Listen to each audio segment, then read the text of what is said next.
Have you ever been watching a video of maybe a motivational speaker or somebody you admire or an expert in any different aspect of life, and you wonder to yourself, how did they get there? How come they are so effective, so articulate, so clear about their ideas and master their topic of presentation? I want to tell you all of them started where you are right now. If you feel that way, you are not alone. A lot of times I look at the videos I did for myself many years ago and what I'm doing now, and it's incredible how the expansion and the evolution has happened. One of the most important things I will always tell myself, and I believe that is something that will help a lot of people at the beginning their journey of anything you want to achieve in your life, is hold your head up. Hold your head up. You see, we live in a time today when it's very easy to be intimidated by what we see. You get on social media and you see all these near perfect people, right? Properly dressed, intelligent, smart. But what nobody really tells you is that at some point in their life, they weren't that way.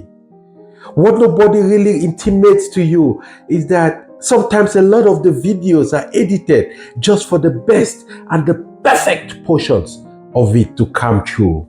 So you're sitting in your living room, you're laying in your bed, you're walking and exercising, and you're watching this and you're thinking, oh my God, I cannot do this. I know this is something I really love, but I am not sure I can ever get to this level of expertise in order to be able to compete, in order to be able to even attract people to pay attention to what I'm doing.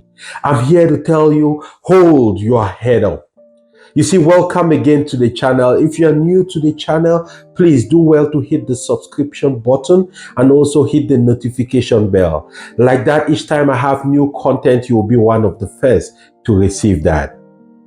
Now, one of the great things the internet has done for humanity is that it's facilitated communication like nothing else. In fact, over the last 25 years, probably the internet is one of the most important and life-changing inventions for human beings. But at the same time, also, some people have benefited from that evolution of the internet to propel themselves and step forward.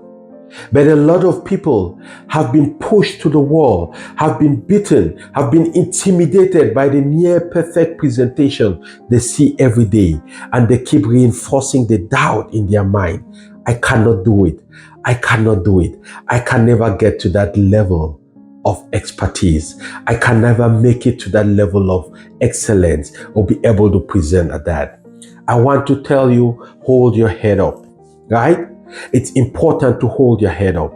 It's important while you're starting your journey, whatever it is that you are trying to achieve with your life, whatever you're working on now, keep working on it, but understand that better only comes with practice. Right? Better only comes by doing it and doing it and doing it all over again. I remember many years ago, I'm an avid tennis player, and I lived in Minnesota at that time, and we had a tennis competition called the Mincam competition, and I made it to the finals of that competition because, boy, I know I don't look that way right now, but I can play, I can hold my own, right? And the guy I was playing against, solid player, very experienced, so it was the third set. We were tied at one set each, and he was leading 4 games to 2. And at the break of the fourth game, I sat outside, scorching hot in the summer, about 90 degrees. I'm sweating, and I had my towel over me. You can imagine how bright my bar head was. And, I was thinking to myself, Gustav, is this going to be it for you? Are you just going to let this guy beat you in this game? Your kids are here watching, your wife is here, your friends are here. And I felt an arm over me, and I turned around, and my 6-year-old daughter at that time, my second girl, wrapped her arm around me. She looked at me and she said, Daddy, I hope you're not discouraged. I said, my daughter, it's tough. I've been hitting so hard, but I'm down in this set. I might lose the finals. And she looked at me and said, Daddy, remember you always tell us not to give up? Please don't give up. Hold your head up. Boy, it hit me like a brick wall. And I tell you, I got up after that. I hit like I've never hit in my life. Of course, I lost that finals. I lost that set by 7-5. But you know the interesting thing? Later in the evening, I met my opponent and he had a cast on his arm. He told me he had to go to the hospital because his arm was so hurting that he had to put a cast on it. So even though I lost the finals, at least I had the victory because I was able to prove to myself that I could do it. So why do I share this story with you? That there are times in your life when you need somebody to be your cheerleader. Identify that person in your journey.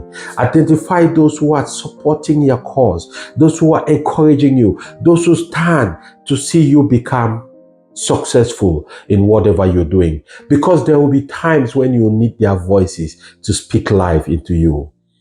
Another important thing to pay attention to is to also be your greatest cheerleader. There are times when there will be no voice supporting you. There will be nobody who believes and who is telling you, keep going, keep going, keep going. During those times, you have to dig deep into yourself. You have to find a way to cheer yourself up. You get up in the morning, you don't feel like it. You got to tell yourself, yes, I'm going to do it. I'm going to do it, right? I was reading a story of this young boy who actually would take his baseball bat and pick a baseball and go behind their house. He would throw the ball in the air. He would try to hit it the first time he missed. He threw it in the air. He tried to hit it the second time he missed. And he told himself before coming to hit and while he was trying to hit, I am the greatest hitter. Boom, miss. I am the greatest hitter. I know it. I am the greatest hitter. Boom, he misses. And then at the fifth miss, he caught the ball and he thought for a few seconds and he said, you know what? Maybe I'm not the greatest hitter. I am the greatest pitcher.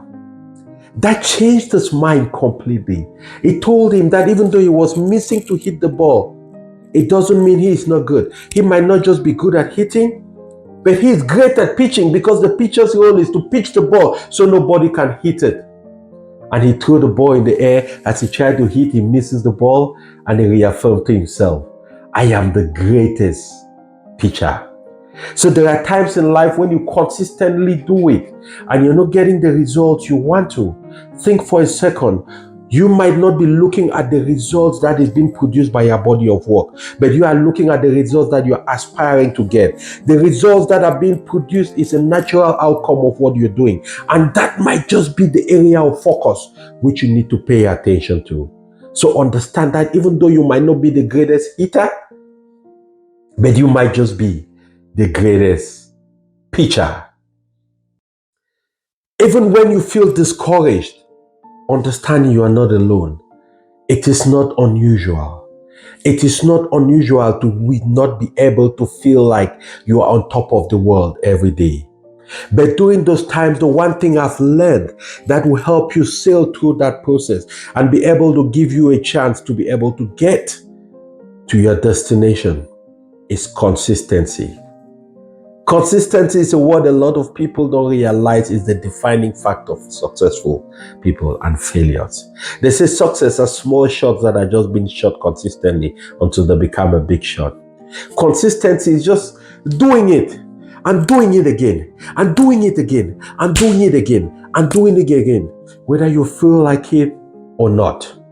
That is one of the hardest things I've realized and learned along the line of trying to achieve my dreams and goals in this life. Boy, there are some days, oh my God, you don't want to deal with nothing. Just the thought of doing what you're supposed to do makes you sick to the stomach. And you find every excuse in the world, every excuse in the book not to get going. Before you start recording a video, for example, in my case, there are days I wake up and I don't feel like recording any content.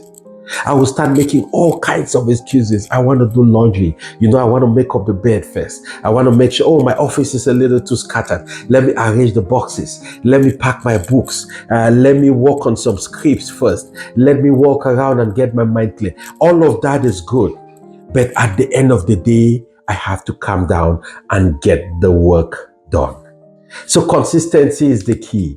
Anytime you feel low, anytime you feel like you don't want to engage with what you're supposed to engage with, you know what? Just find a way to start. Once you start, you will feel the spirit rising again.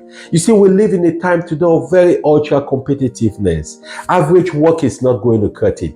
If you're doing mediocre or average work and you expect all of a sudden that people will respect your work, people will appreciate your work, people will come to buy your work, people will want to believe in your work, you're fooling yourself. And as a human being, there are points in our lives we all know when we are doing good work or we are not doing good work, right? The difference is that even when it's not good work, keep doing it. At some point, it becomes good work. At some point, you become an expert at what you are doing. The challenge nowadays is a lot of people want to be experts from the beginning. A lot of people want to be experienced without the time, wisdom, failures, and knowledge. You can never be an expert from the beginning. You only be an expert by walking the path. I am reminded of a story of an older engineer who was called to repair a ship. This ship has actually been having a lot of problems, and so the company needed some help, right? And they've had tons of different engineers come in, spend days and days trying to repair. They were not successful. This older guy came in, and within 30 minutes he was able to repair the issue. He asked the ship conductor to start the engine. He started it. The engine was blazing on all cylinders. And when they asked him for his invoice, he presented an invoice of over $30,000. And so the paying manager was very surprised, and he asked him, why do you charge so much? It's just 30 minutes and you were able to resolve the problem. He said, yes, that's true. It took me 30 minutes to repair the problem, but it took me over 28 years of trying and failing to understand what the problem was. Let that one sink in. What does that tell you? It tells you that the process to expertise must go through the detour of failures, the detour of trying again, the valleys of discouragement, the heights of some achievement, and finally consistency over time, and you're able to become an expert and you're able to be successful at what you do. So hold your head up. No matter the circumstance, no matter what somebody had told you upon your life, whatever it is that might make you feel like you're not capable, you're not able, I want to remind you again that you are enough.